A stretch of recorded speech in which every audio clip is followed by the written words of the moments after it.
ब्रह्मसूत्रम।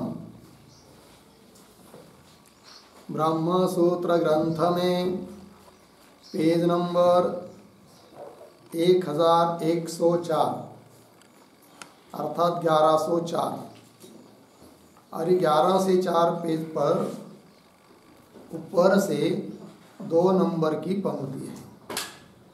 आर्त्विज्य मित्ति इत्यादि तो सूत्र आ रहा है।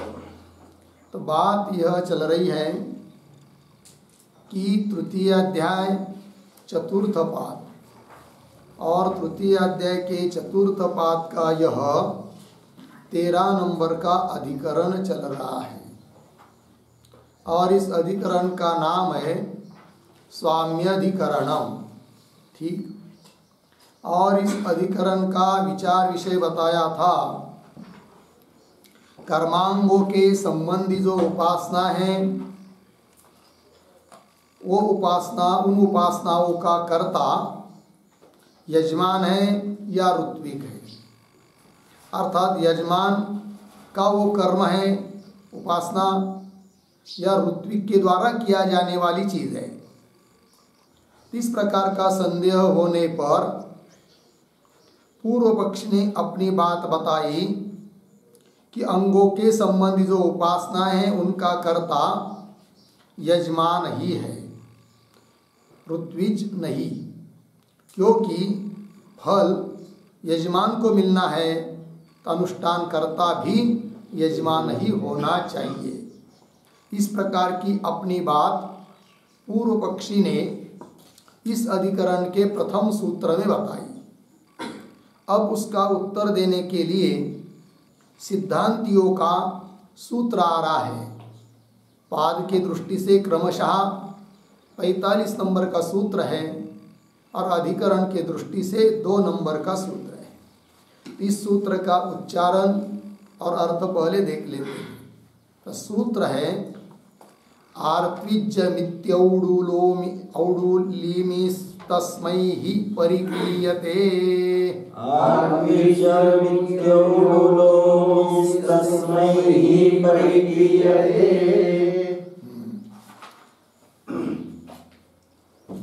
तो आइए इस सूत्र का अर्थ हम लोग लिख लेते हैं। लिखेंगे सूत्रावतरणम बराबर एवं पूर्व पक्षे प्राप्ते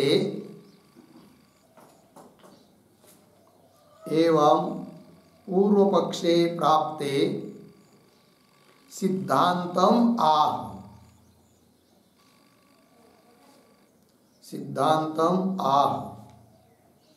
आर्त्विज्यम इति।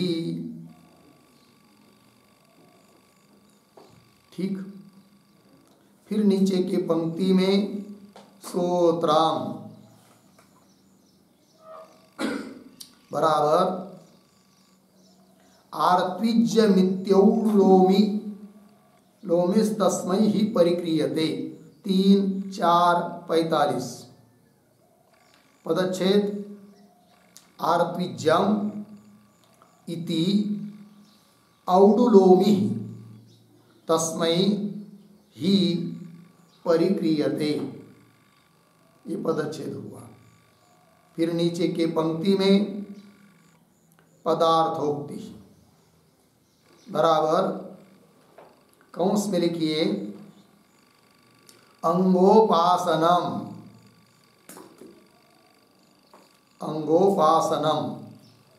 आगे की तरफ बांध देकर कंस बांध। फिर आगे प्रतीक आर्त्विज्यम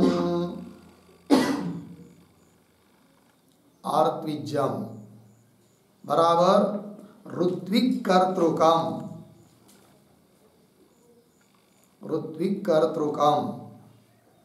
अर्धविराम।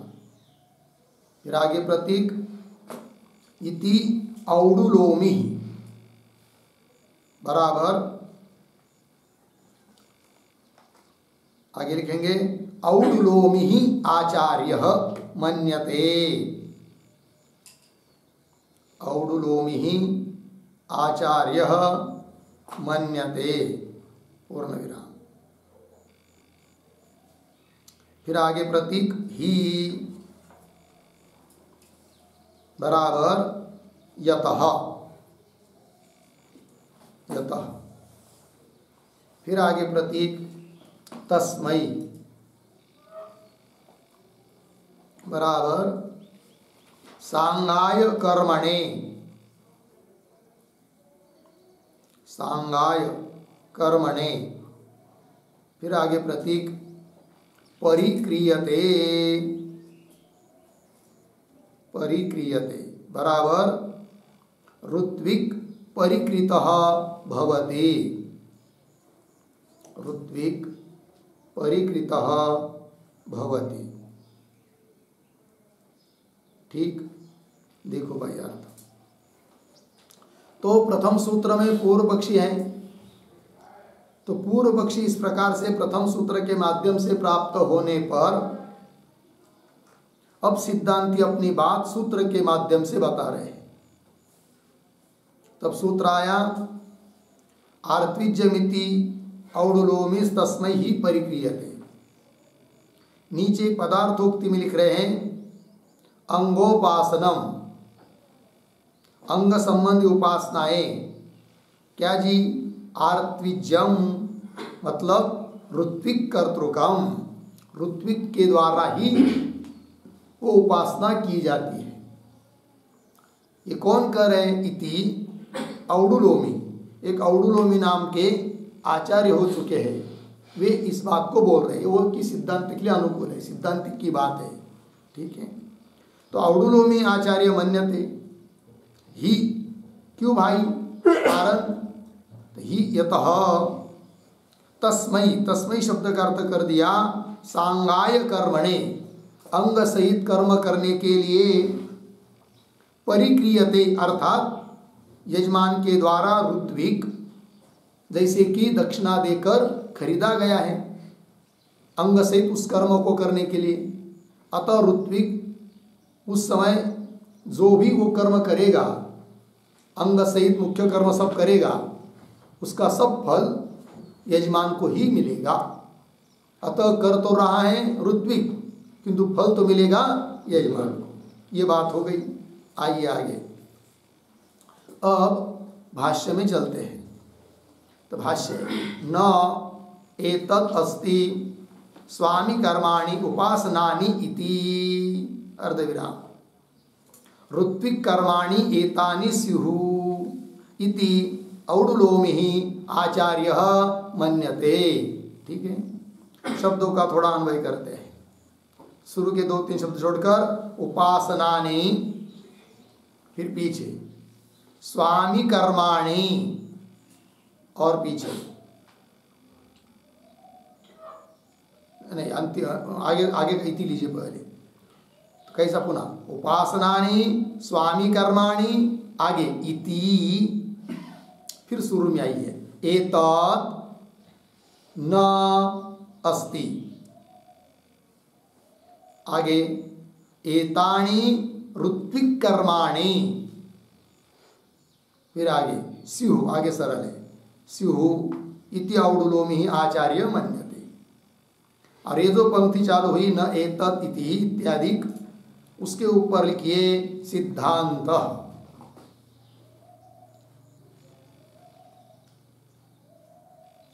और न एतत् के पूर्व में भी एक वाक्य लिखते हैं अवतरण के रूप में, लिखेंगे तत्र प्रतिज्ञां विभजते, तत्र प्रतिज्ञां विभजते न एतत् इति। ठीक है, अब इसमें प्रतिज्ञा का स्पष्टीकरण कर रहे हैं न एतत् इत्यादि पंक्ति से। तो क्या कहा अन्वय के अनुसार अर्थ कि उपासनानी, वो जो अंग संबंधी उपासनाएं हैं वे सब स्वामी कर्माणि इति एतत् न अस्ति, ये सब स्वामी के कर्म है। स्वामी, स्वामी शब्द का अर्थ यजमान। तो अंग संबंधी उपासनाएं यजमान का है, यजमान का कर्म है। एतत् न अस्ति, यह बात ठीक नहीं है। तो बोलेंगे फिर किसका है वो कर्म, उपासना करना, उपासना का कर्तृत्व किसमें है? तब कह रहे एतानी ऋत्विक कर्माणि स्युः। एतानी, एतानी शब्द से क्या? उपासनानि। एतानी उपासनानि ऋत्विक कर्माणि, ये सब उपासनाएं ऋत्विक के कर्म है। ठीक है ना, ऋत्विक करेगा उसको। ऐसा कौन कर रहे हैं? हाँ, इति औडुलोमी आचार्य मन्यते। हो गया, आगे चलिए। किम कारणम, क्यों भाई, मतलब क्या अभिप्राय है? तो किम कारण, क्यों के पहले एक वाक्य लिखिए छोटा।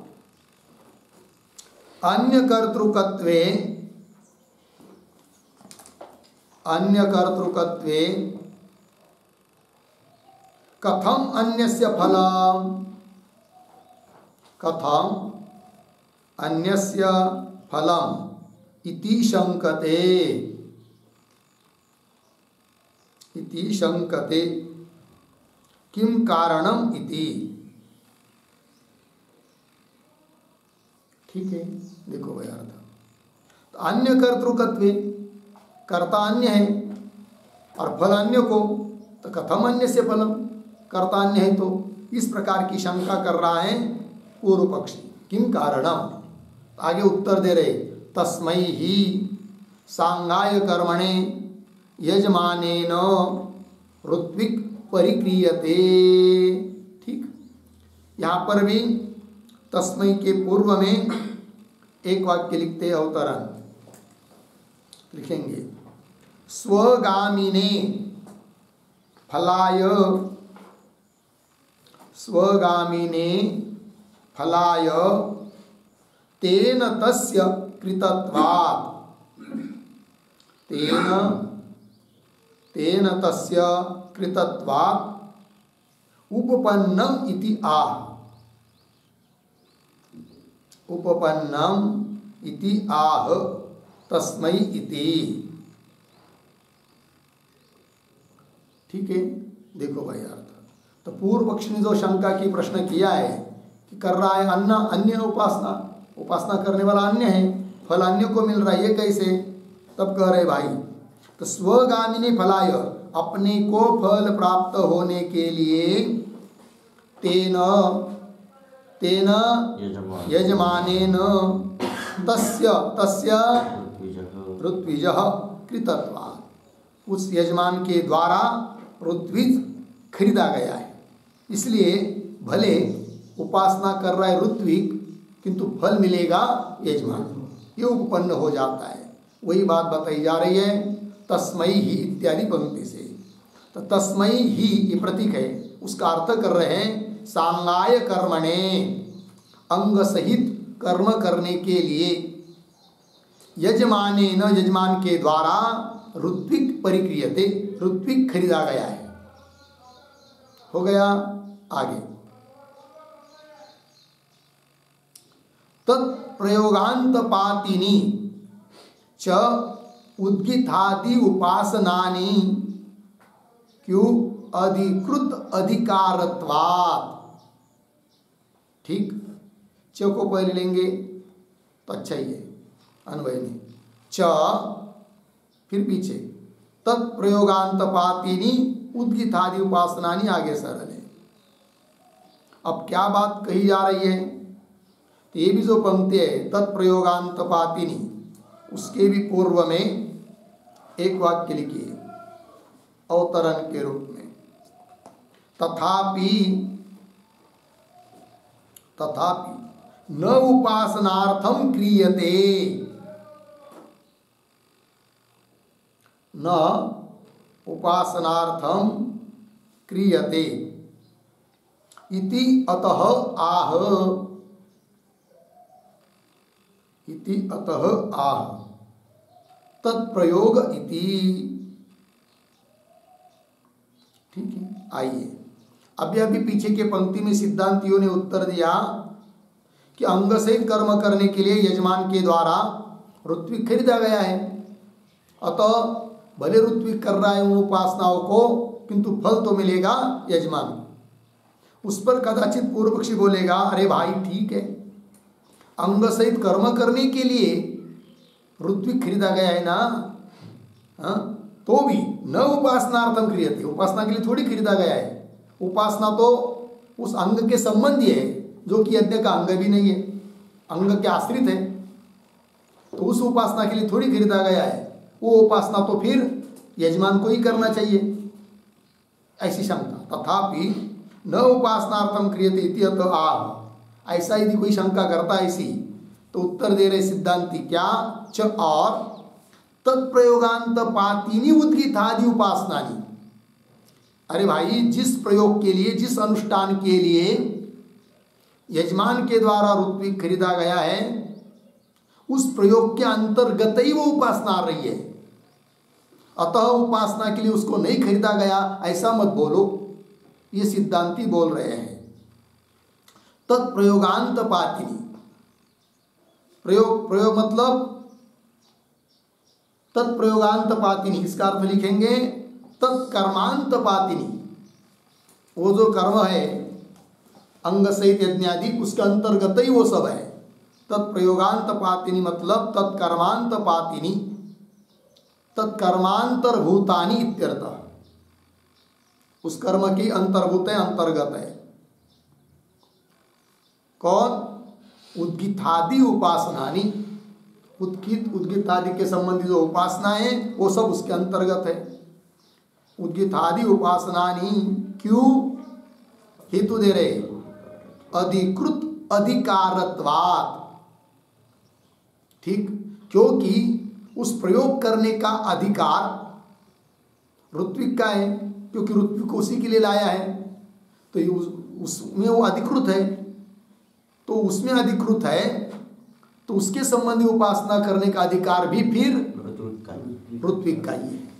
यही कह रहे अधिकृत अधिकारत्वात्। इसका अर्थ लिख लीजिए चाहे तो एक पंक्ति में, यत्र यस्य अधिकारः, यत्र यस्य अधिकारः अर्धविराम, तत्संबंधी उपासनेषु अपि, तत्संबंधी उपासनेषु अपि तस्य एव अधिकारः भवति, तस्य एव अधिकारः भवति इति नियमात्, इति नियमात्। ठीक है, देखो भाई, तो यत्र जिसमें, जिसका अधिकार है, तो तत्संबंधी, उसके संबंधी जो उपासनाएं हैं उसमें भी फिर उसी का अधिकार होता है। अब यज्ञ और उसके अंग करने का अधिकार ऋत्विक का है, तो उस अंग के संबंधी जो उपासना है उसमें भी फिर उस ऋत्विक का ही अधिकार है। वही यहाँ लिख दिया, अधिकृत अधिकारत्वात्। होगा इतना, आगे चलिए। तस्मात् गोदोनादि नियमवत् एव ऋत्विक भी निर्वर्तेरन्। ठीक है, आइए अब क्या बात कहनी है तस्मात् इत्यादि पंक्ति से, तो तस्मात् के पहले भी एक वाक्य लिखेंगे अवतरण के रूप में। तो लिखते हैं, अंगोपास्तीनाम, अंगोपास्तीनाम अधिकृत अधिकारत्वे, अधिकृत अधिकारत्वे फलितम आह, फलितम आह तस्मात् इति। ठीक है, देखो भाई अर्थ।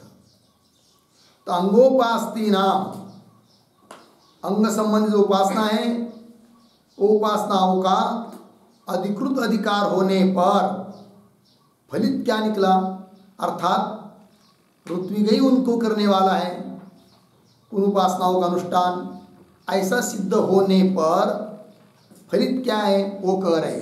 तस्मात् गोदोहनादि नियमवत्, क्या नियमवत एव ऋत्विक भी निर्वर्ते रन। निर्वर्ते रन इसका कर्ता कौन होगा? पीछे से अनुवृत्ति आएगी।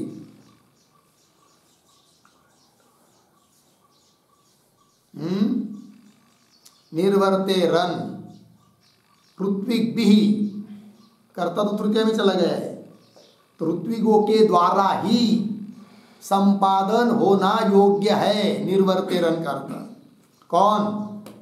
उपासना ही। तो पीछे से आएगा उद्गीतादि उपासना नहीं। तो फिर क्या? इस तस्मात् इसलिए उद्गीतादि उपासना ऋत्विक के द्वारा ही निर्वर्ते रन संपादन होना योग्य है। उनका अनुष्ठान उसके द्वारा ही होना उचित है। कैसे? एक उदाहरण दे दिया, गोदोहनादि नियमवत। गोदोहन इसका विचार पीछे हो चुका है तीसरे पाद में, इसी अध्याय के तीसरे पाद में 42 श्लोक के 42 सूत्र के संबंध में। तो गोदोहन एक पात्र विशेष है, दूध निकालने का पात्र। और यज्ञ में जो जल लाया जाता है तो किसी भी पात्र से ला सकते हैं, किंतु वहाँ कहा गया है कि यदि किसी को पशु संपत्ति प्राप्त होने की इच्छा है तो वह जल लाए, गोदोहन पात्र में लाए। तो जैसे जो उस फल को चाह रहा है कि नहीं, और वो यज्ञ कर रहा है और यजमान के लिए फल चाहिए, तो फिर गोदोहन पात्र से लाता है। उसी प्रकार यहाँ पर भी कर्म तो, उपासना तो कर रहा है कौन? ऋत्विक, किंतु फल देना चाहता है किसको? यजमान को, क्योंकि यजमान ने उसके लिए उसको बुलाया है। अतः वह ऋत्विक भले उन उपासना को कर रहा है, किंतु उसका फल तो मिलेगा किसको? यजमान को ही मिलेगा, और उनका अनुष्ठान करेगा ऋत्विक। वही कह रहे हैं, तस्मात् गोदोनादि नियमवत एव ऋत्विक भी निर्वर्ते रन। आगे, तथा च तम बकोदाल्भ्य विदांचकार सह नैमिषियानाम उद्गाता बभूव इति उद्गातृकर्तृकताम विज्ञानस्य दर्शयति। ठीक है, आइए पहले शब्दों का थोड़ा अन्वय कर लेते हैं। आइए, तथा च,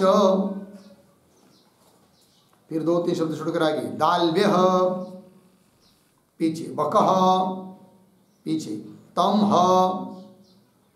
फिर आगे विदांचकार,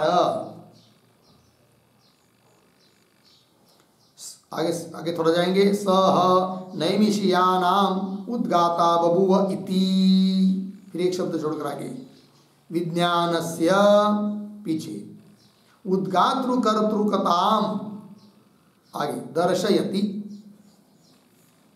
ठीक है, आइए अब तथा च इत्यादि पंक्ति के द्वारा कौन बात बोली जा रही है? तब लिखते हैं एक वाक्य उसके पूर्व में, उपासनम आर्त्विज्यम,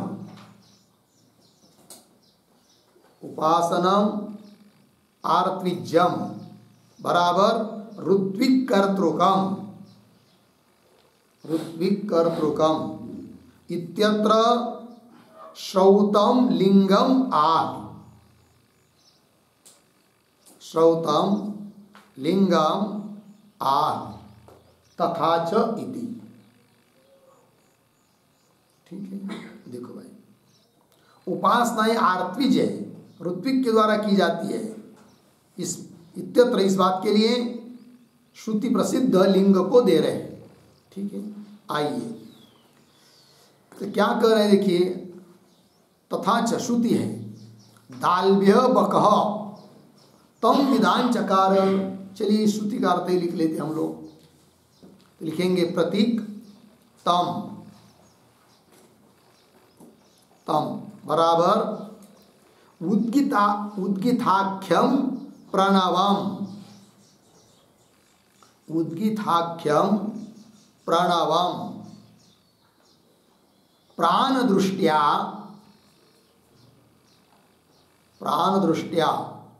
आगे बकः नामतः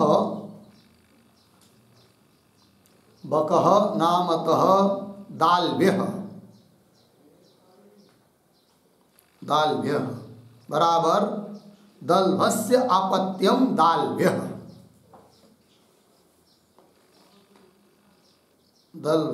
दल्भस्य अपत्यम दाल्भ्यः। आगे प्रतीक विदांचकार बराबर विदितवान बराबर ध्यातवान अर्धविराम। फिर आगे प्रतीक नहीं शब्द आगे लिखिए विदित्वा च कौंस में लिखिए ध्यात्वा च कौंस बंद। फिर आगे नैमिषीयानाम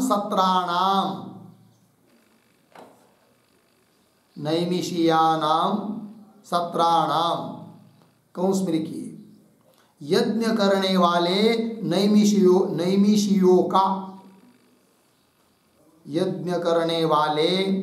नैमिषियों का कौंस बंद। आगे उद्गाता आसीत इत्यर्थः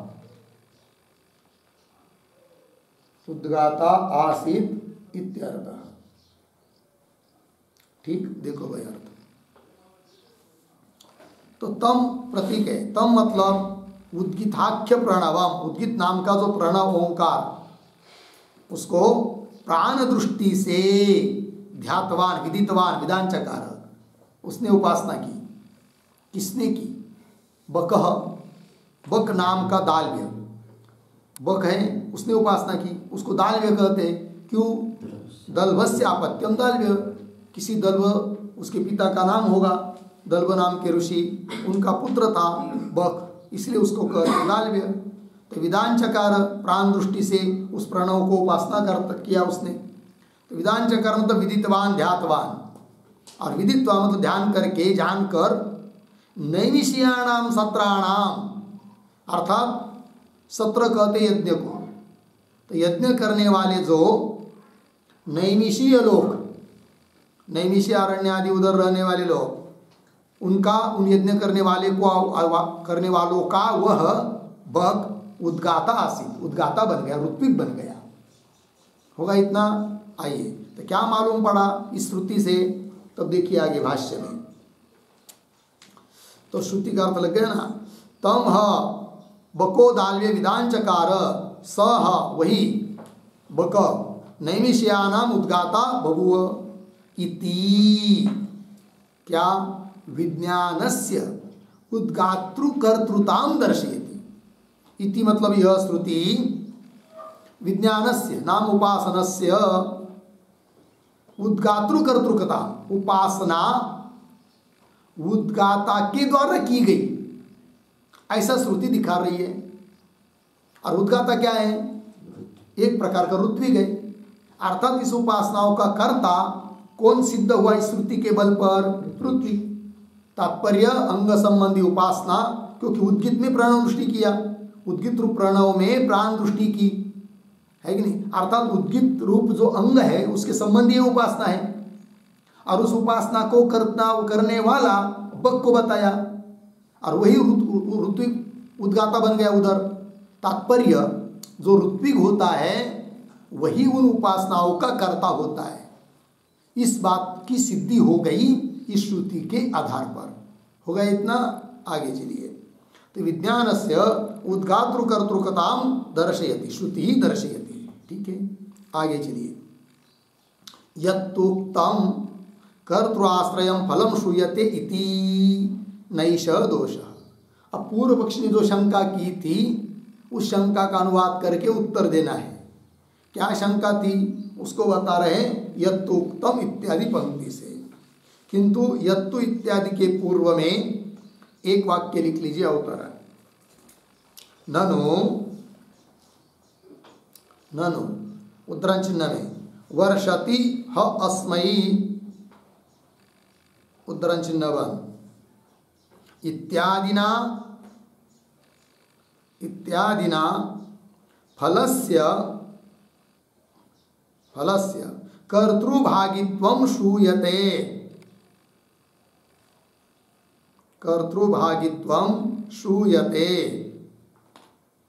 अर्धविराम। इति पूर्वपक्षेण उक्तम्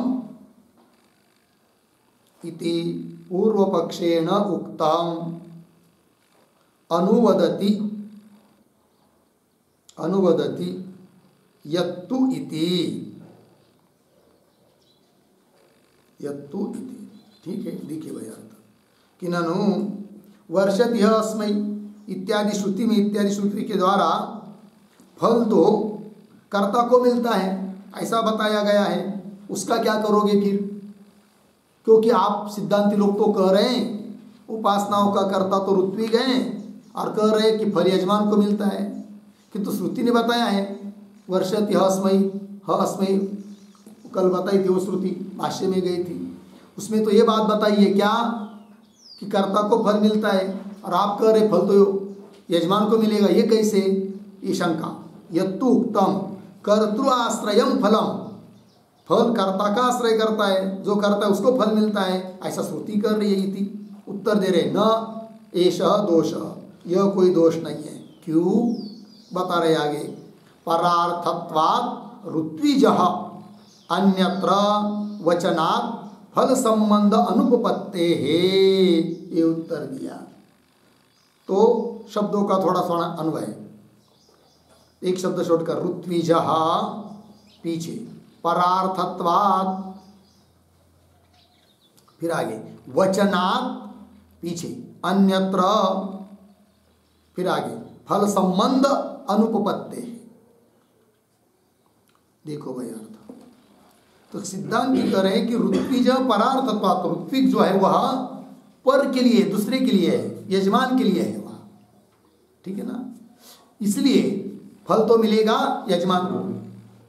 हाँ, यदि कोई अपवादात्मक वचन रहता तब तो उसका फल ऋत्विक को भी मानते। वही कह रहे वचनात् अन्यत्र फल संबंध अनुपत्ति है। यदि वचन नहीं है उस प्रकार का तो ऋत्विक के साथ फल का संबंध की अनुपपत्ति है, अर्थात उपासना ऋत्विक कर रहा है उसको फल नहीं मिलेगा क्योंकि वो यजमान के लिए कर रहा है, अतः फल तो मिलेगा यजमान को, ठीक है ना। आइए, तो ये जो अंतिम की पंक्ति है इसके आधार पर एक टिप्पणी लिखते हैं हम लोग। तो लिखेंगे यजमानेन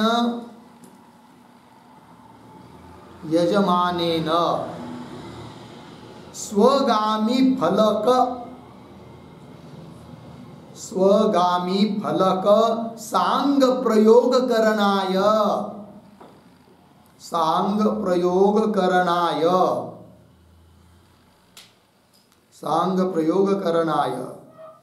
ऋत्विजाम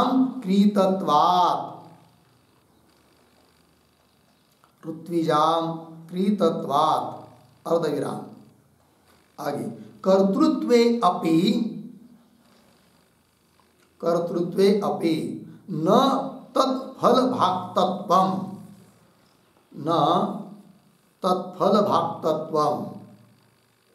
अर्धविराम उत्सर्गस्य बाधक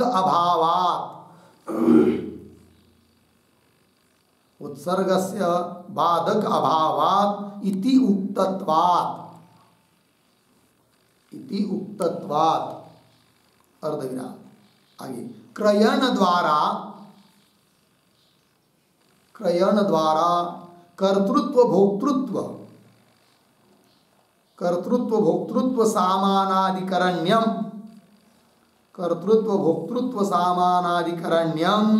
च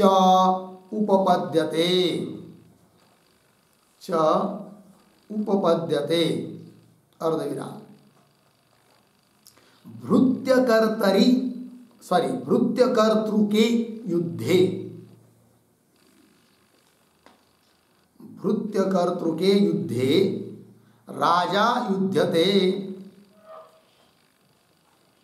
राजा युध्यते जयति च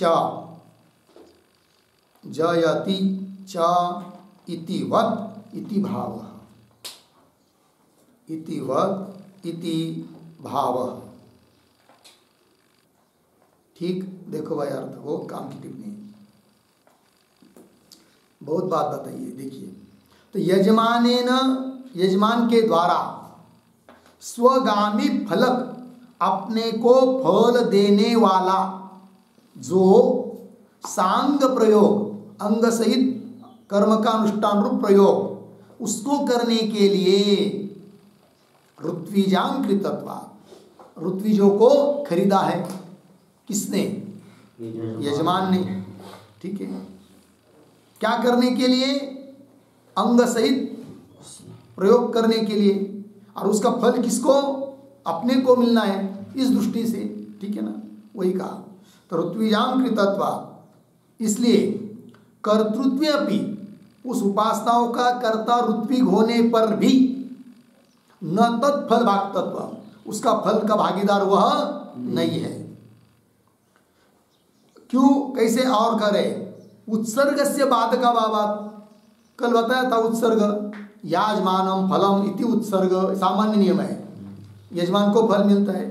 उसके लिए यदि कोई बाधक वचन रहता है तब तो अन्य को भी फल कह सकते हैं, जैसे कल कहा था आत्मनेवा यजमानाय वा यम कामम इत्यादि से। किंतु यदि कोई बाधक वचन नहीं है तो जरूर उस सब कर्म का फल यजमान को ही मिलेगा। वही कह रहे हैं उत्सर्गस्य बाधक अभावात् इति उक्तत्वात्। आगे फिर बोलेंगे भाई एकाधिकरण होना चाहिए, जो करता है वही भोक्ता। ऐसा थोड़ी होता है कर्ता अलग भोक्ता अलग, एकाधिकरण भी तो होना चाहिए। आप तो बता रहे कर्ता कौन है?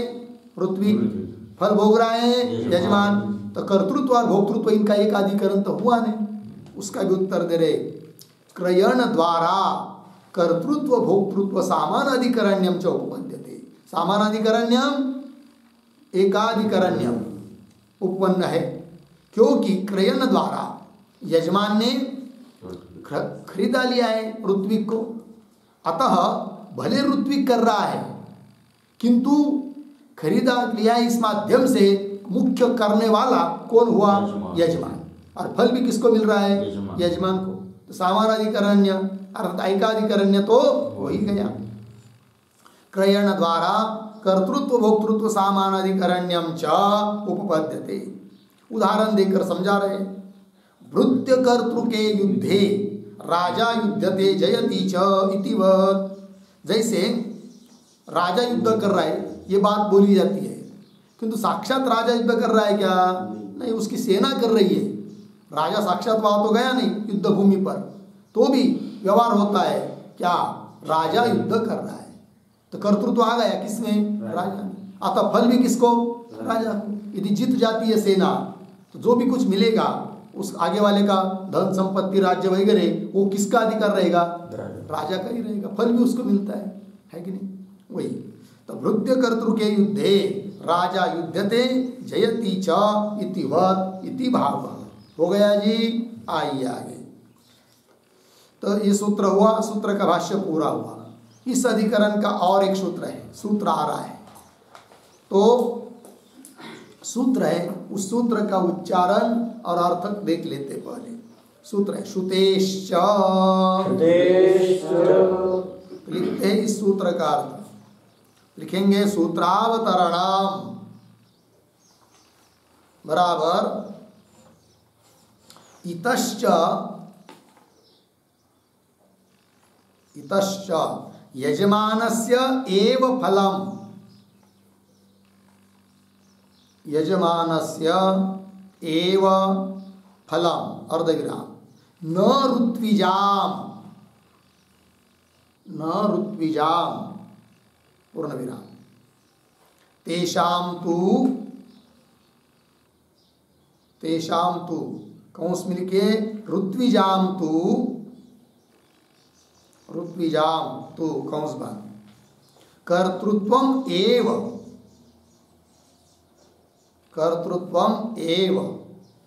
भारवाहकवत्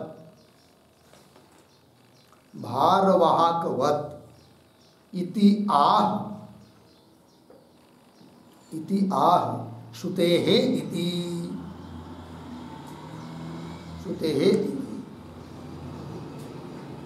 फिर नीचे की पंक्ति में सूत्रम श्रुतेश्च 3, 4, 46 3, 4, 46 पदच्छेद श्रुतेः च। फिर नीचे पदार्थोक्ति बराबर प्रतीक है च बराबर अपि च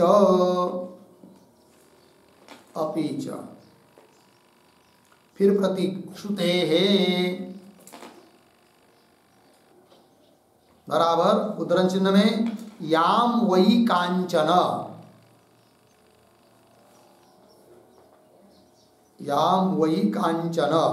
उद्धरण चिन्ह बाद इत्यादि श्रुतेः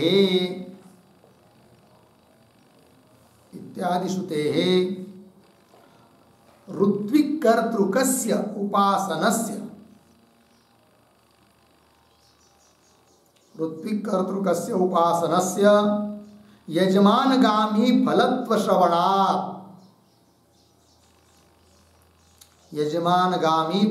श्रवणात्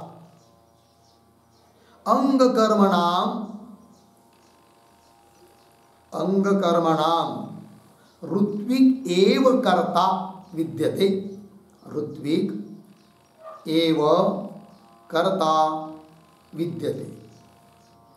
इति सिद्धांतः ठीक है। देखो भाई अर्थ तो सूत्रावतरण में लिख रहे हैं इतश्च यजमानस्यैव फलम, इस कारण से भी कि यजमान को ही फल मिलता है, ऋत्विजों को नहीं। फिर उनमें क्या तो तेषाम ऋत्विजाम कर्तृत्व एव, बस कर्ता वो है, फल तो यजमान। बोलेंगे ऐसा कैसे उदाहरण भारवाहकवत्, जैसा कोई नौकर है और उसके माथे पर भार दे दिया और कह दिया कि चलो भाई वो आज ले जाकर उसके घर में दे दो, बेचारा ले जाता है, लेकिन उसमें क्या बांधा है, क्या दिया, कुछ उसको लेना देना नहीं है। हाँ, उसको केवल उसकी मजूरी उतनी मिल जाएगी, जो भी कुछ हो, 100-200 रुपया हो, ठीक है ना। उसी प्रकार कर्तृ को उतना ही मिल जाता है जो यजमान दक्षिणा के रूप में देता है, किंतु जो भी ऋत्विक के द्वारा किया जा रहा है वो उसका सब फल मिलता है किसको, यजमान। यह अर्थ वही बात बता रहे श्रुति से। तो श्रुतेश्च सूत्र है, पदार्थ लिख रहे हैं च मतलब अपि च, और क्या श्रुते है, कौन श्रुति है, वो श्रुति दे रहे हैं याम वही कांचन, भाष्य में आएगी वो श्रुति पूरी। तो इत्यादि श्रुति से मालूम पड़ रहा है क्या, ऋत्विक कर्तृकस्य उपासनस्य यजमानगामी फलत्व श्रवणात्, करता है ऋत्विक और उसका फल मिलता है यजमान, ये श्रुति ने कहा है। इसलिए अंग कर्मणाम, अंग संबंधी जो भी उपासनादिक है वो सब उसका कर्ता ऋत्विक गई है, ये बात हो गई। ठीक, आइए भाष्य में, याम वै कांचन यज्ञे ऋत्विजः आशिषम आशासते इति यजमानाय एव ताम आशासते इति ह उवाच इति, एक श्रुति हो गई। इस श्रुति के शब्दों का थोड़ा अन्वय, शुरू के 2-3 शब्द छोड़कर ऋत्विजः पीछे, यज्ञे शुरू में, याम वै कांचन आगे, आशीषम आशासते आगे सरल है, ठीक है। और देखिए भाई, तो ऋत्विज यज्ञ में याम कांचन आशीषम, जो भी कुछ आशीष आशीर्वाद मांगता है, आशासते प्रार्थना करता है भगवान को, इति यजमानाय एव, वो सब मांगता है किसके लिए, यजमान के लिए ही, यजमाना एव ताम आशासते, यजमान के लिए ही मांगता है कि भाई इस ये फल दे दो, ये फल दो, ये दो फल दो, इस कर्म का यजमान के लिए करता है। ये श्रुति करे, इससे भी मालूम पड़ता है कि फल मिलता है किसको? यजमान को। इति उवाच। आगे चलिए। तस्मात् उ ह एवं वित उद्गाता ब्रूयात् कम ते कामम आगायानी इति, ये भी एक श्रुति है। तो ये जो श्रुति चालू हुई तस्मात् इत्यादि, तस्मात् के पहले एक वाक्य लिखिए। उत्सर्गतः श्रुतिलिंगैः च, श्रुतिलिंगैः च सिद्धम अर्थम उपसंवरते, सिद्धम अर्थम उपसंवरति तस्मात् इति। ठीक, देखो भाई अर्थ। तो उत्सर्ग से मतलब सामान्य जो नियम था कि याजमानम फलम, यजमान को फल मिलता है करके, उस नियम से, और श्रुति में जो जो लिंग बताए उनसे जो अर्थ सिद्ध हुआ उसका अब उपसंहार कर रहे हैं तस्मात् इत्यादि पंक्ति से। तो देखिए फिर, तस्मात् उह वै ह एवं वित उद्गाता, इस प्रकार उन सब उपासना आदि को जानने वाला जो उद्गाता नाम का ऋत्विक है वह ब्रूयात्, यजमान को कहे, यजमान को पूछता है। वो क्या पूछता है? कम ते कामम आगायानी, हे भाई यजमान, मैं आपके लिए ते तव तुभ्यम कम कामम, कामम इष्टम, कामम शब्द का अर्थ इष्टम, कौन से इष्ट चीजों को मैं आपके लिए सिद्ध कर दूं। आगायानी, आगायानी इसका अर्थ लिखिए गानेन प्राप्तम करवाणी, गानेन प्राप्तम करवाणी। ठीक है, देखो भाई, तो हे यजमान जी, मैं बताओ आपकी क्या कामना है, आपकी कौन सी इच्छा है, क्या चाहिए आपको, कि उसको मैं इस उद्गान रूप कर्म के द्वारा, इस उपासनाओं के द्वारा आपके लिए सिद्ध कर दूं। अर्थात फल जा रहा है किसको? यजमान को। ये बात इति हो गया। आगे तच्च ऋत्विक कर्तृकस्य विज्ञानस्य यजमानगामी फलम दर्शयति। तच्च, तच्च मतलब, तच्च शब्द से क्या आएगा? तच्च लिखेंगे, उसका अर्थ क्या? श्रुति लिंगम च, श्रुति के द्वारा बताया गया जो लिंग है वह दिखा रहा है, दर्शयति, क्या दिखा रहा है? वो बीच में तच्च ऋत्विक कर्तृकस्य विज्ञानस्य, ऋत्विक के द्वारा किया जाने वाला जो विज्ञान, विज्ञान मतलब उपासना, विज्ञानस्य यजमानगामी फलम, किंतु फल जा रहा है किसको? यजमान को। यजमानगामी फलम दर्शयति, हो गया। तस्मात् अंगोपासनानाम ऋत्विक कर्मत्व सिद्धि, इसलिए सिद्ध हुआ कि अंग संबंधी जो भी उपासनाएं हैं उन उपासनाओं का कर्ता ऋत्विक ही है, इस बात की सिद्धि हो गई। हो गया। इसके साथ साथ इस 46 नंबर के सूत्र का भाष्य भी पूरा हुआ और 13 नंबर का अधिकरण समाप्त हुआ। फिर आगे चलते हैं। अब 14 नंबर का अधिकरण आ रहा है और इस अधिकरण का नाम है सहकार्यंतर विध्यधिकरणम। 47 से लेकर 49 तक 3 सूत्र का यह अधिकरण है। चलते हैं, इस अधिकरण के भी जो 6 अंग होते हैं उनको हम लोग लिख लेते हैं। तो लिखेंगे शीर्षक सहकार्यंतर विध्यधिकरणम।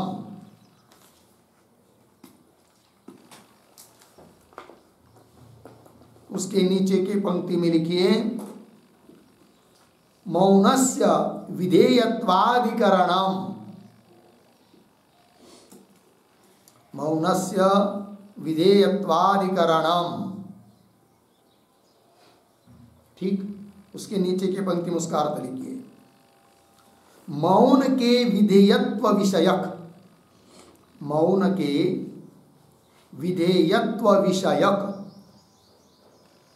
विधेयत्व विषयक यह सकार्यंतर विध्यधिकरण है, यह सकार्यंतर विध्यधिकरण है।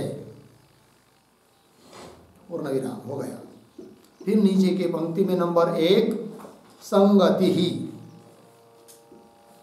संगति बराबर पूर्वाधिकरणेन सह, पूर्वाधिकरणेन सह अस्य अधिकरणस्य, अस्य अधिकरणस्य दृष्टांत संगति ही अस्ति, दृष्टांत संगति ही अस्ति। पूर्ण विराम। तथा ही, तथा ही पूर्वाधिकरणे यथा, पूर्वाधिकरणे यथा उद्धरण चिन्ह में याम वै कांचन यज्ञे, याम वै कांचन यज्ञे उद्धरण चिन्ह इत्यादि वाक्य शेष अनुरोधात्, इत्यादि वाक्य शेष अनुरोधात् अंगोपासनम, अंगोपासनम ऋत्विकर्तृकम भवति, ऋत्विकर्तृकम भवति इति निर्णीतम, इति निर्णीतम। पूर्ण विराम। तथा अत्र, तथा अत्र उद्धरण चिन्ह अथ मुनि, अथ मुनि उद्धरण चिन्ह इत्यादि विधि विधुर वाक्य शेषात्, इत्यादि विधि विधुर, विधि विधुर वाक्य शेषात् अपि, अपि मौनस्य, मौनस्य अविधेयत्वं स्वीकर्तव्यम्, अविधेयत्वं, अविधेयत्वं स्वीकर्तव्यम्। अर्धविराम। इति एवं दृष्टांत संगत्या, इति एवं दृष्टांत संगत्या इदम अधिकरणम आरभ्यते,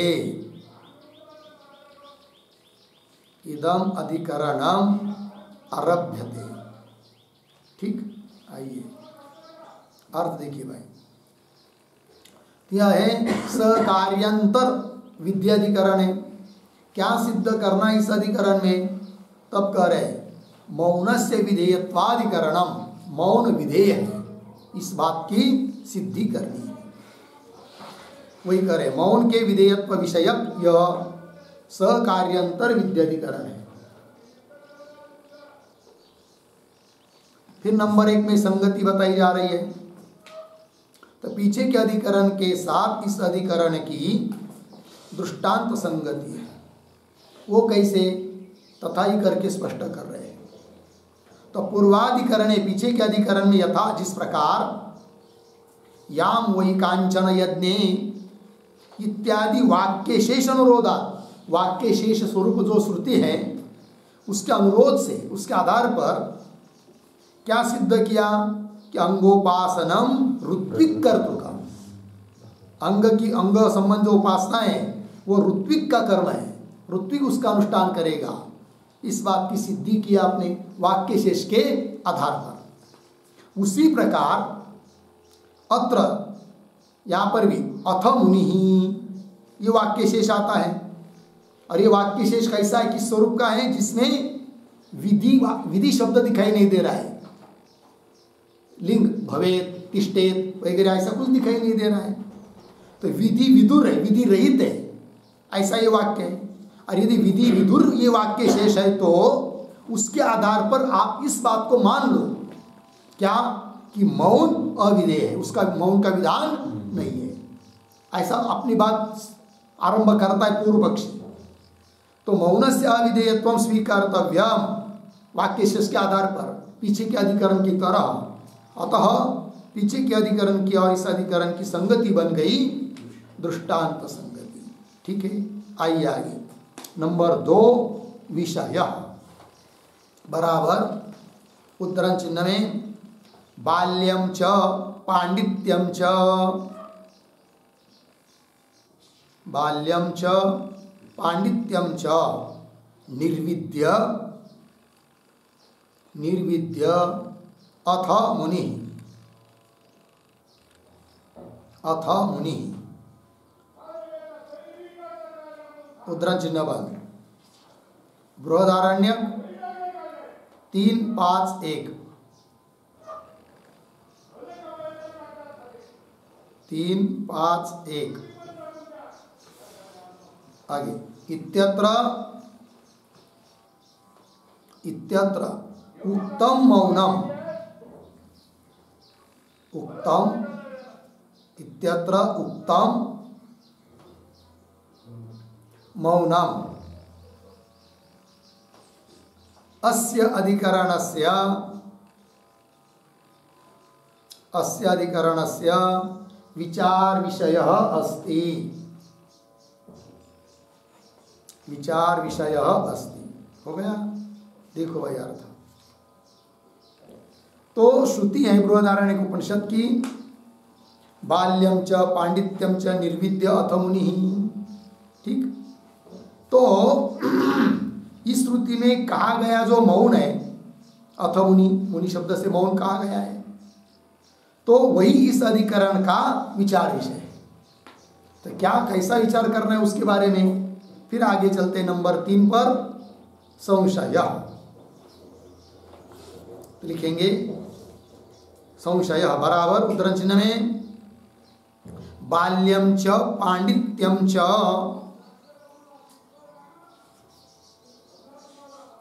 बाल्यम च पांडित्यम च निर्विद्य अथ मुनि, निर्विद्य अथ मुनि। उद्धरण चिन्हवान इत्यत्र किम, इत्यत्र किम मौनम विधीयते, मौनम विधीयते अर्धविराम न वा, न वा इति भवति संशयः,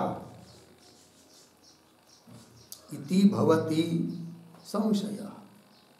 ठीक, देखो भाई अर्थ। तो बाल्यम च पांडित्यम च निर्विद्य अथ मुनि इत्यत्र श्रुति में क्या मौन का विधान हो रहा है अथवा मौन का विधान नहीं हो रहा है, ये हो गया संदेह। फिर आगे चलते नंबर 4 पूर्व पक्ष।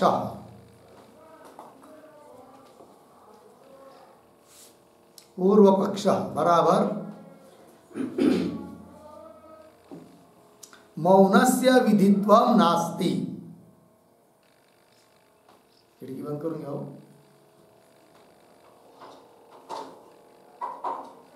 मौनस्य विधित्वम नास्ति इति पूर्व पक्ष, इति पूर्व पक्ष पूर्णविराम। तथा ही, तथा ही कहोल ब्राह्मणे श्रूयते, कहोल ब्राह्मणे श्रूयते। आगे डैश देकर फिर आगे उद्धरण चिन्ह में तस्मात् ब्राह्मणः,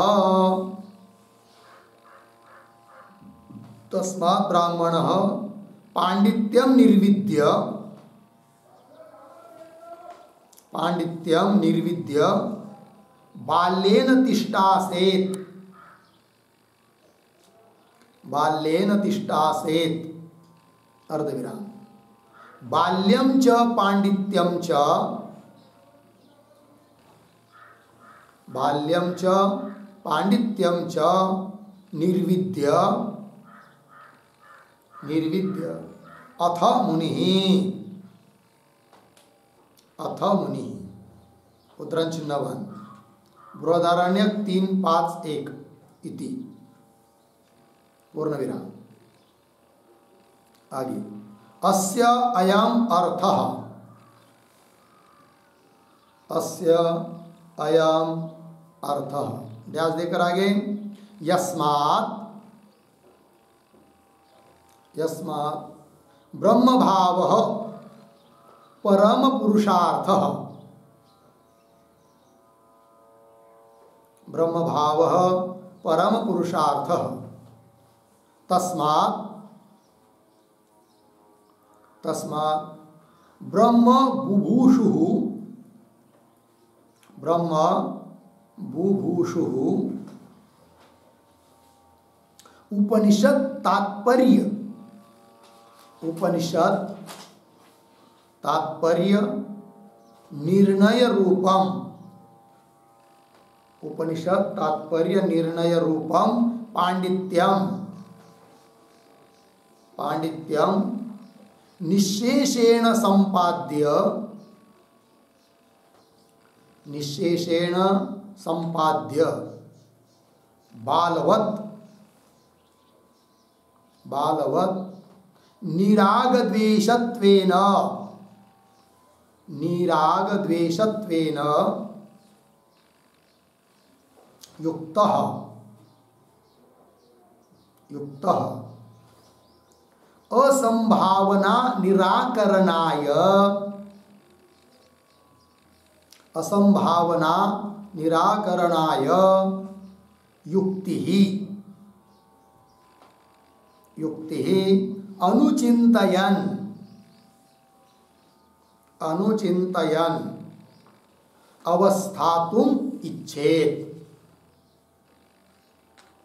अवस्थातुम् इच्छेत् पूर्ण विराम। आगे ततः, ततः पांडित्य बाल्ये, पांडित्य बाल्ये निश्शेषेण संपाद्य, निश्शेषेण संपाद्य अथ मुनिः इति, अथ मुनिः इति पूर्ण विराम। आगे तत्र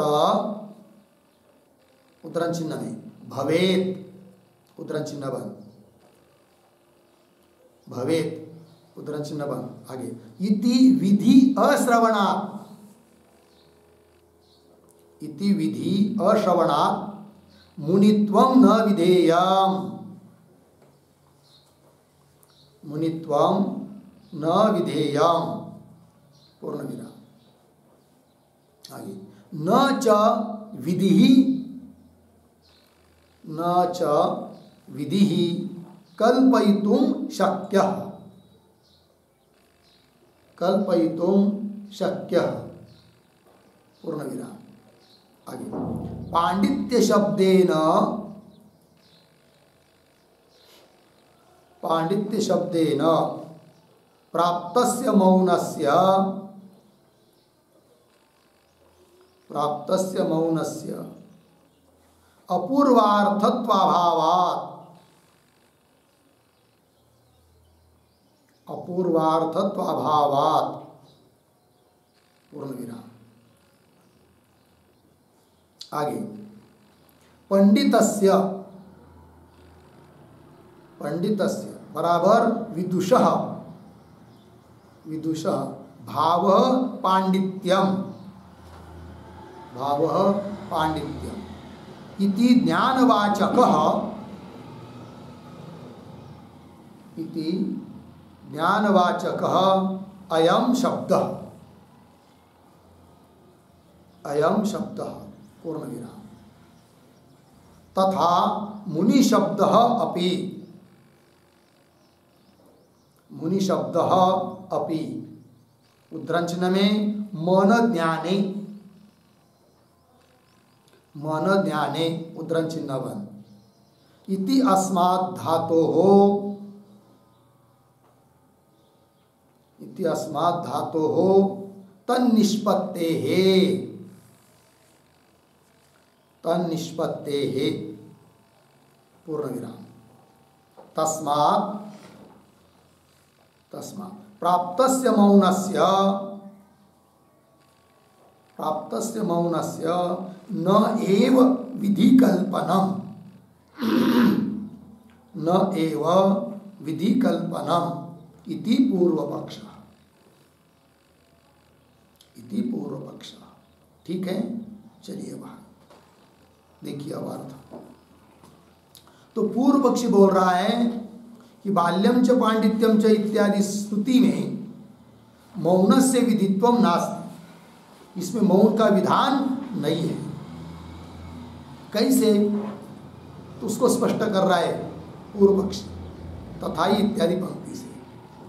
तो बृहदारण्यक उपनिषद में कहोल ब्राह्मण नाम का जो प्रकरण है उसमें श्रुति आती है, वो क्या है? वो तस्मात् ब्राह्मण पांडित्यम निर्विद्य बाल्येन तिष्ठासेत्, बाल्यम च पांडित्यम च निर्विद्य अथ मुनि इत्यादि श्रुति आती है।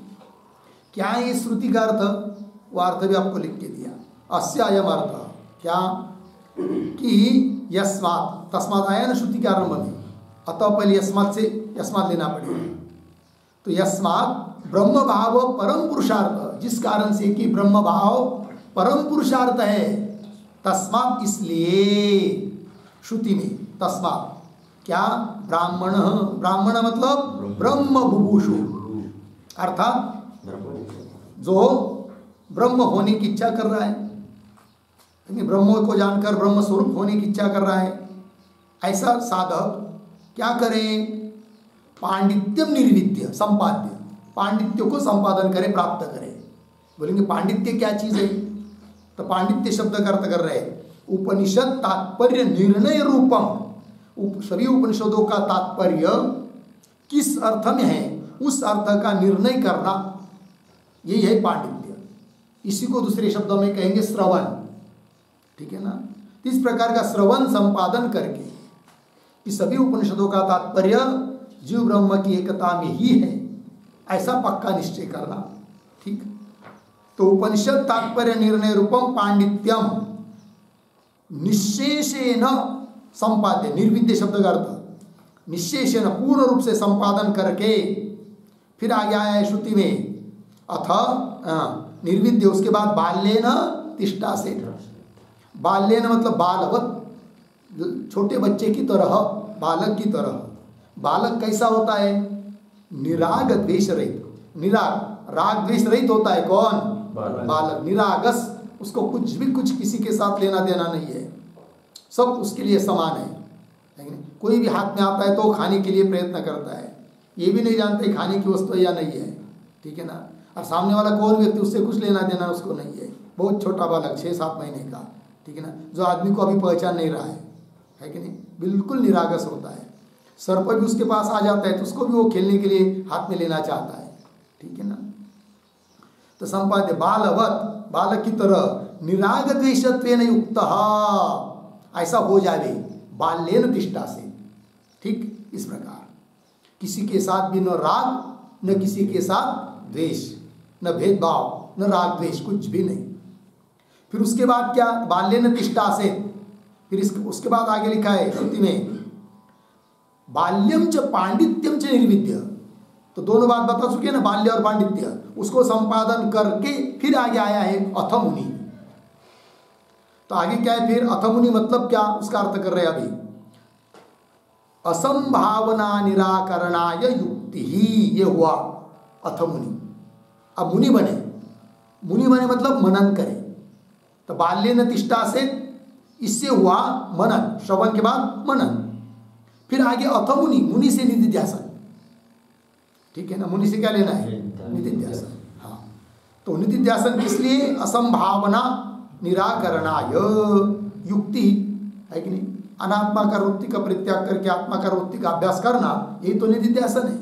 इस प्रकार की युक्ति असंभावना निराकरणाय युक्ति अनुचिंतयन, इसका चिंतन करता हुआ अवस्था तुम इच्छेत, रहने की इच्छा करे।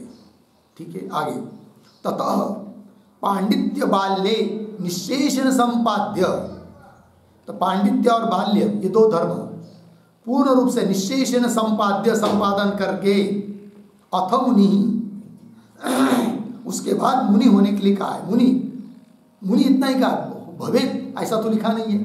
अथ मुनि इति तत्र भवेत इति विधि अश्रवणात्, उसमें मुनि भवेत ऐसा है क्या? नहीं। यदि अथ मुनि इसके बाद भवेत स्यात् कुर्यात् ऐसा कुछ होता तब हम मुनि है, मुनि के भी मौन का भी विधान मानते, किंतु कोई विधि परक शब्द नहीं है। भवेत इति विधि अश्रवणात् मुनित्वम न विधेयम, इसलिए मुनित्व का मौनत्व का विधान नहीं है। पूर्व पक्षी बोल रहा है। कदाचित उस पूर्व पक्षी को कोई बोलेगा, भले साक्षात विधि शब्द वहां नहीं है, किंतु विधि शब्द की कल्पना करो। वही न च विधि कल्पयितुम शक्य, विधि की कल्पना नहीं कर सकते। क्यों भाई? विधि की कल्पना वहां पर की जाती है जहां अपूर्व अर्थ हो, मतलब अन्य किसी प्रमाण से वो अर्थ प्राप्त न हो। और यदि अन्य किसी प्रमाण से वो अर्थ प्राप्त है तो उसके लिए फिर विधि की कल्पना नहीं होती है। इसलिए यहां पर मुनित्व के लिए विधि की कल्पना नहीं कर सकते, क्योंकि ध्यान दीजिए, मुनि शब्द से जो अर्थ अभिप्रेत है वह अर्थ तो पांडित्य इस शब्द से प्राप्त हो चुका है, और जो अर्थ पहले ही प्राप्त हो चुका है पुनः उसके लिए विधान नहीं हो सकता। ये बोल रहा है कौन? पूर्व पक्षी। वही कह रहा है पांडित्य शब्देन प्राप्तस्य मौनस्य, मुनि के पहले पांडित्य शब्द आ चुका है श्रुति में, और उससे वो अर्थ प्राप्त हो चुका है जो अर्थ मौन का है, मुनि शब्द का है। तो पांडित्य शब्देन प्राप्तस्य मौनस्य, प्राप्त है मौन, इसलिए अपूर्वार्थत्व अभावात्, इसलिए अपूर्वार्थ नहीं है। यदि मुनि शब्द से अपूर्वार्थ होता तो उसके लिए हम विधान मानते, विधि की कल्पना करते, किंतु मुनि शब्द से कोई ऐसा अपूर्व अर्थ प्रतीत नहीं हो रहा है, वही अर्थ प्रतीत हो रहा है जो पहले से प्राप्त है। कौन शब्द से प्राप्त है? पांडित्य शब्द से प्राप्त है। बोलेंगे पांडित्य शब्द से मुनि शब्द का अर्थ कैसा आपको प्राप्त हो गया? तो बता रहे दोनों का अर्थ कैसा है करके। तो पांडित्य शब्द का अर्थ कर रहे पंडितस्य नाम विदुषः भाव पांडित्य है कि नहीं? पंडित का, विद्वान का जो भाव, ज्ञानी का जो भाव है वही पांडित्य, अर्थात ज्ञानवाचक शब्द है पांडित्य। पांडित्य शब्द का अर्थ क्या है? ज्ञान, क्योंकि ज्ञानी का भाव क्या होता है? ज्ञान, तो ज्ञानवाचक शब्द हुआ पांडित्य। ठीक। और मुनि शब्द की व्युत्पत्ति हुई है मन धातु से, जो कि ज्ञानार्थक धातु है। मन ज्ञाने ऐसा धातु है, ज्ञान अर्थ में मन धातु है, उससे मुनि शब्द बताया बना है। अतः मुनि शब्द का अर्थ भी क्या हुआ? ज्ञान।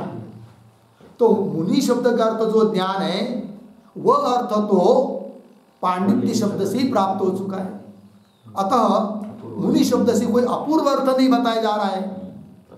यदि अपूर्व अर्थ होता तो विधि की कल्पना करते, अपूर्व अर्थ न होने से विधि की कल्पना नहीं कर सकते, बोल रहा है पूर्व पक्षी। ठीक।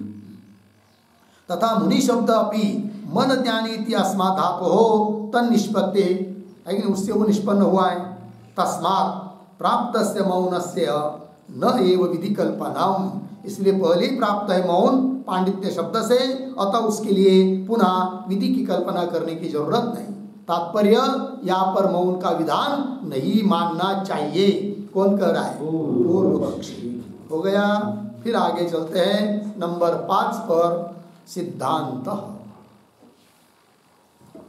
बराबर। अत्र मौनम विधीयते, अत्र मौनम विधीयते इति सिद्धांत, इति सिद्धांत पूर्ण विराम। तथा ही आगे पूर्वोक्तस्य पांडित्यस्य पुनः मुनि शब्देन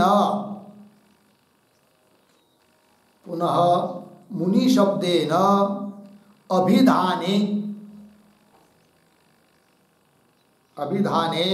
प्रयोजन अभावात्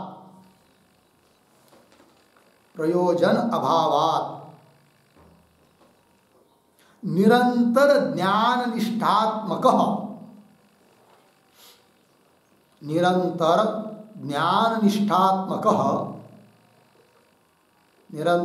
निष्ठात्मकः अपूर्वार्थः मुनि शब्देन विवक्षितः अस्ति पूर्ण विराम। आगे ततः आगे उद्धरण चिन्ह में तिष्ठासेत उद्धरण चिन्ह बन इति पदानुवृत्त्या विधि लभ्यते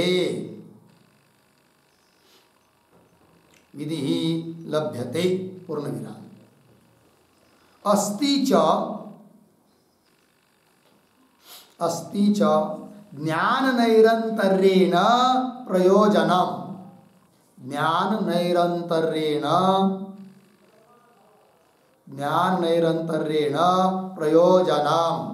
पूर्ण विराम। आगे प्रबल भेद वासनावासितस्य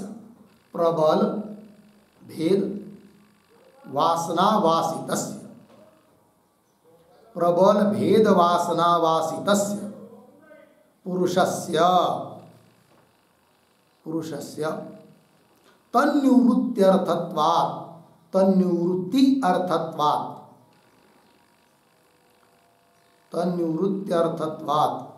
पूर्ण विराम। तस्मात् निधिध्यासनात्मकं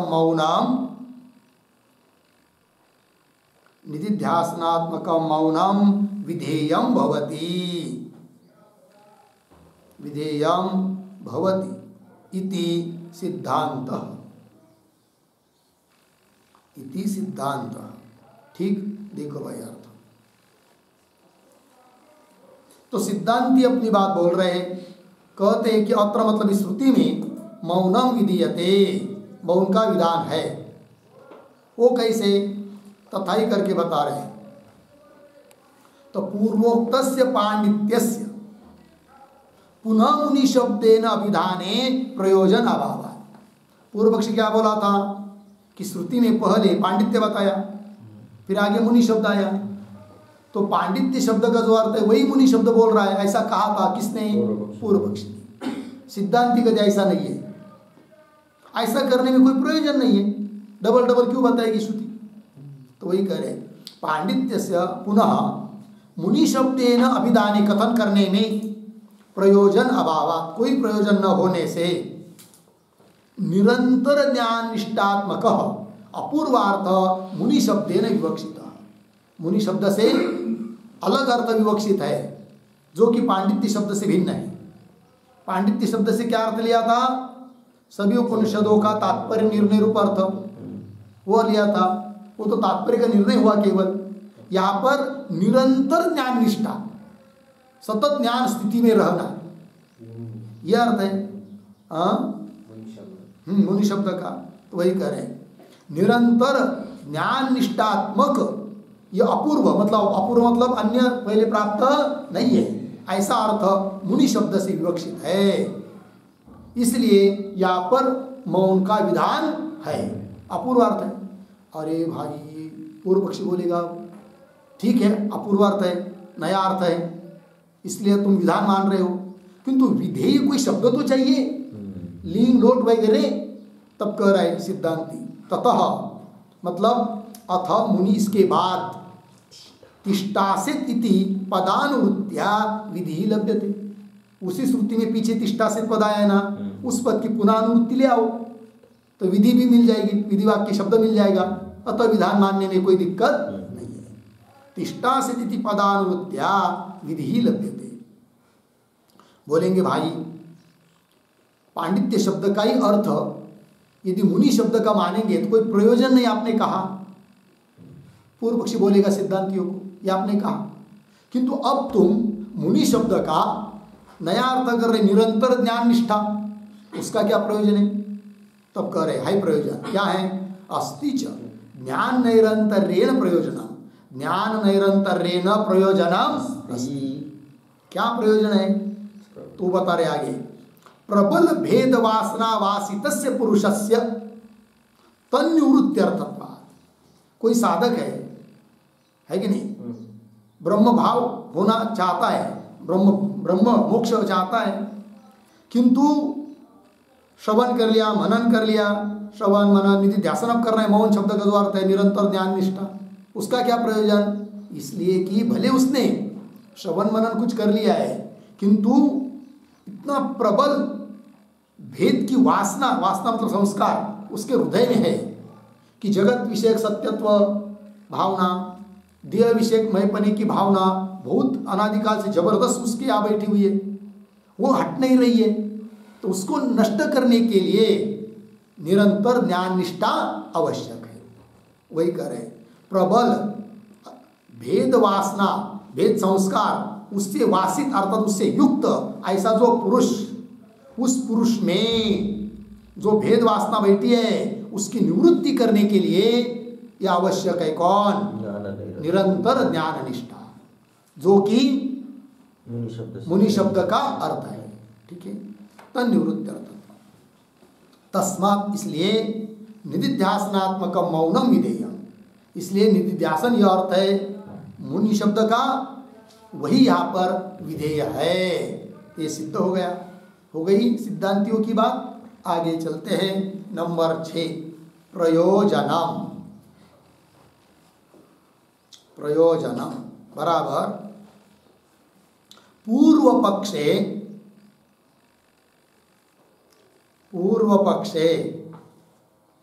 मौनस्य अनुष्ठेयत्व असिद्धि फलम भवति पूर्ण विराम। सिद्धांते ज्ञानम प्रति अंतरंगत्वात्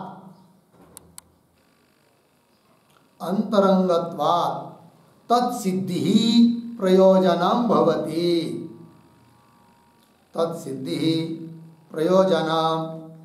पूर्ण विराम।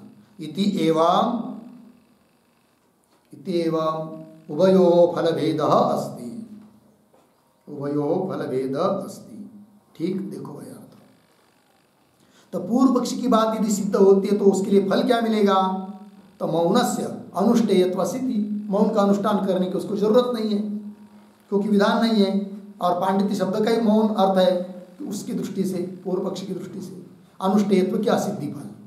सिद्धांत में ज्ञान के प्रति अत्यंत अंतरंग साधन है निधिध्यासन रूप मौन, इसलिए तत्सिद्धि मतलब मौनस्य अनुष्ठेयत्व सिद्धि, मौन का अनुष्ठान की सिद्धि होती है।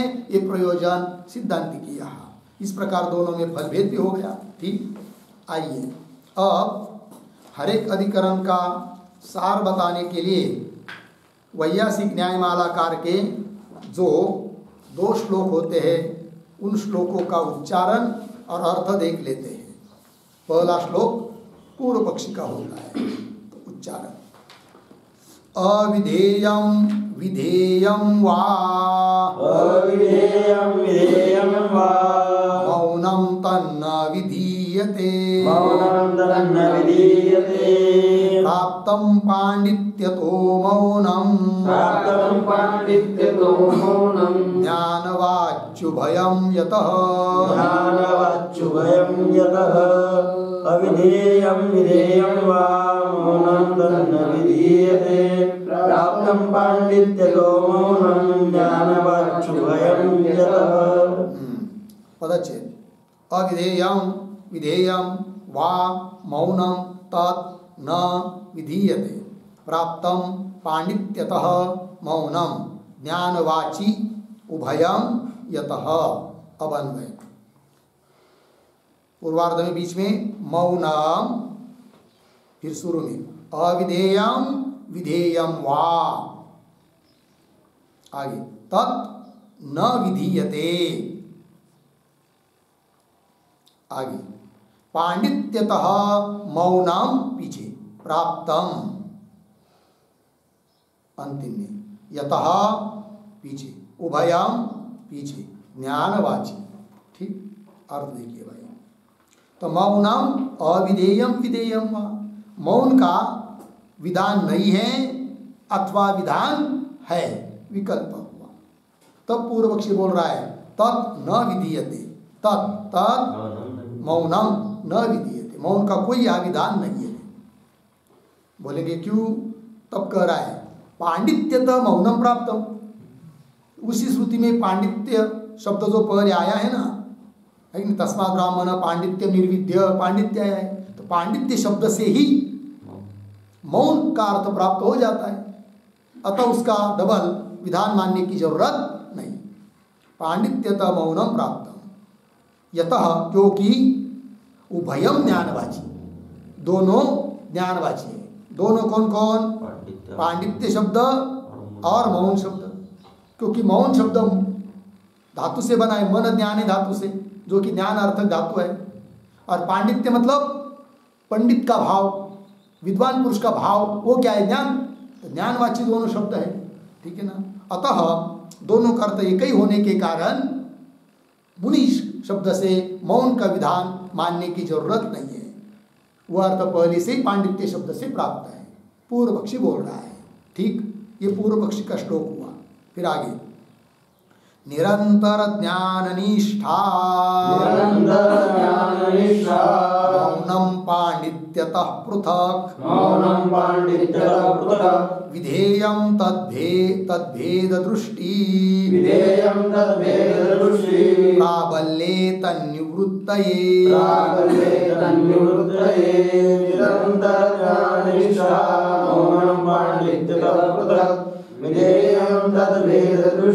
प्राबल्ये तन्निवृत्तये अब पदच्छेद निरंतर ज्ञान निष्ठा मौनम पांडित्यतः पृथक् विधेयं तद्भेद दृष्टि तद्भेद दृष्टि नहीं, तद अलग कीजिए, तद भेद दृष्टि प्राबल्ये तद निवृत्तये। अब अन्वय पूर्वार्ध सरल है। निरंतर ज्ञान निष्ठा मौनम